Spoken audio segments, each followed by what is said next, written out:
पुरुषोत्तम मास महात्म कथा अध्याय 9।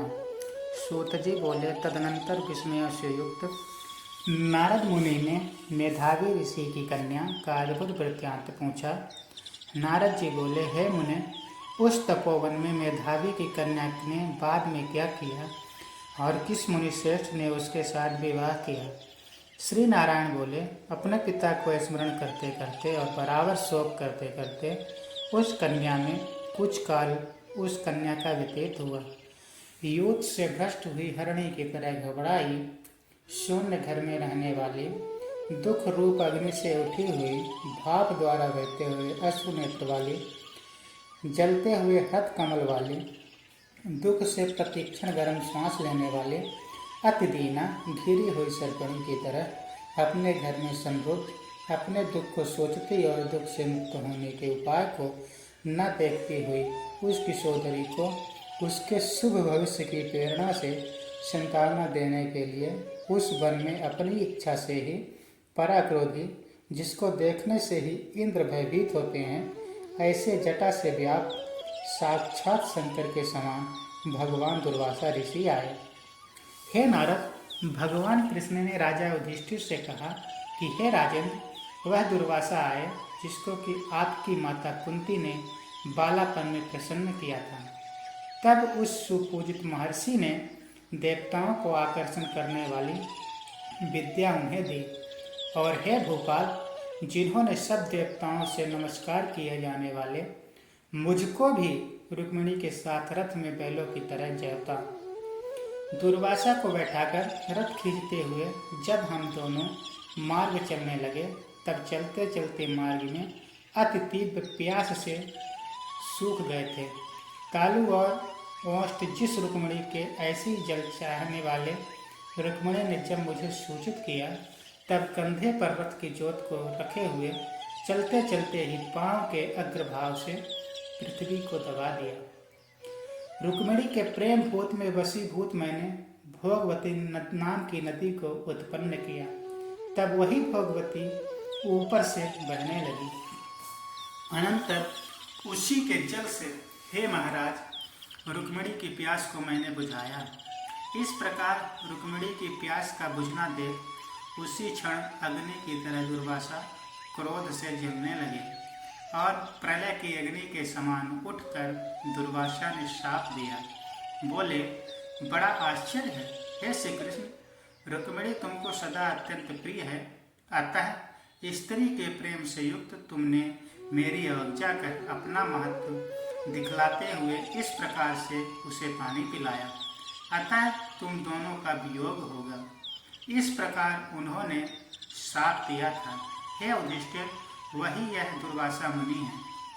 साक्षात रुद्र के अंश से उत्पन्न दूसरे काल रुद्र की तरह महर्षि अत्रि के उग्र तप रूप कल्प वृक्ष के दिव्य फल, प्रतिवताओं के सिर के रत्न, अनसुईया भगवती के गर्भ से उत्पन्न अत्यंत मेधायुक्त दुर्वासा नाम के ऋषि, अनेक तीर्थों के जल से भीगी हुई जटा से भूषित सिर वाले साक्षात तपोमूर्ति दुर्वासा ऋषि को आते देखकर कन्या ने शोक सागर से निकलकर धैर्य से मुनि के चरणों में प्रार्थना की। प्रार्थना करने के बाद जैसे वाल्मीकि ऋषि को जानकी अपने आश्रम में लाई थी, वैसे ही यह भी दुर्वासा को अपने घर में लाकर अर्घ्य, पात्र और विविध प्रकार के जंगली फलों और पुष्पों से स्वागत के लिए आज्ञा लेकर आदर पूर्वक पूजन कर तदनंतर, हे राजन, यह बाला बोली। कन्या बोली, हे महाभाग, हे अत्रि कुल के सूर्य, आपको प्रणाम है। हे साधो, मेरी अभाग्या के घर में आज आपका शुभागमन कैसे हुआ? हे मुने, आपके आगमन से आज मेरा भाग्योदय हुआ है, अथवा मेरे पिता के पुण्य के प्रभाव से प्रेरित मुझे संतावना देने के लिए ही आप मुनि सत्तम आए हैं। आप जैसे महात्माओं के पांव की धूल जो है वह तीर्थ रूप है, उस धूल का स्पर्श करने वाली मैं अपना जन्म आज सफल कर सकी हूँ। आज मेरा व्रत भी सफल है। आप जैसे पुण्यात्मा के जो मुझे आज दर्शन हुए, अतः आज मेरा उत्पन्न होना और मेरा पुण्य सफल है। ऐसा कहकर वह कन्या दुर्वासा के सामने चुपचाप खड़ी हो गई। तब भगवान शंकर के अंश से उत्पन्न दुर्वासा मुनि मंदहास्य युक्त बोले। दुर्वासा बोले, हे द्विजसुते, तू बड़ी अच्छी है। तूने अपने पिता के कुल को तार दिया। यह मेधावी ऋषि के तप का फल है जो उन्हें तेरी जैसी कन्या उत्पन्न हुई। तेरे धर्म में तत्परता जान कैलाश से मैं यहाँ आया और तेरे घर आकर तेरे द्वारा मेरा पूजन हुआ। हे वरारोहे, मैं शीघ्र ही बद्रिकाश्रम में मुनीश्वर सनातन नारायण देव के दर्शन के लिए जाऊंगा, जो प्राणियों के हित के लिए अत्यंत योग्य तप कर रहे हैं। कन्या बोली, हे ऋषि, आपके दर्शन से ही मेरा शोक समुद्र सूख गया। अब इसके बाद मेरा भविष्य उज्ज्वल है, क्योंकि आपने मुझे संकामना दी।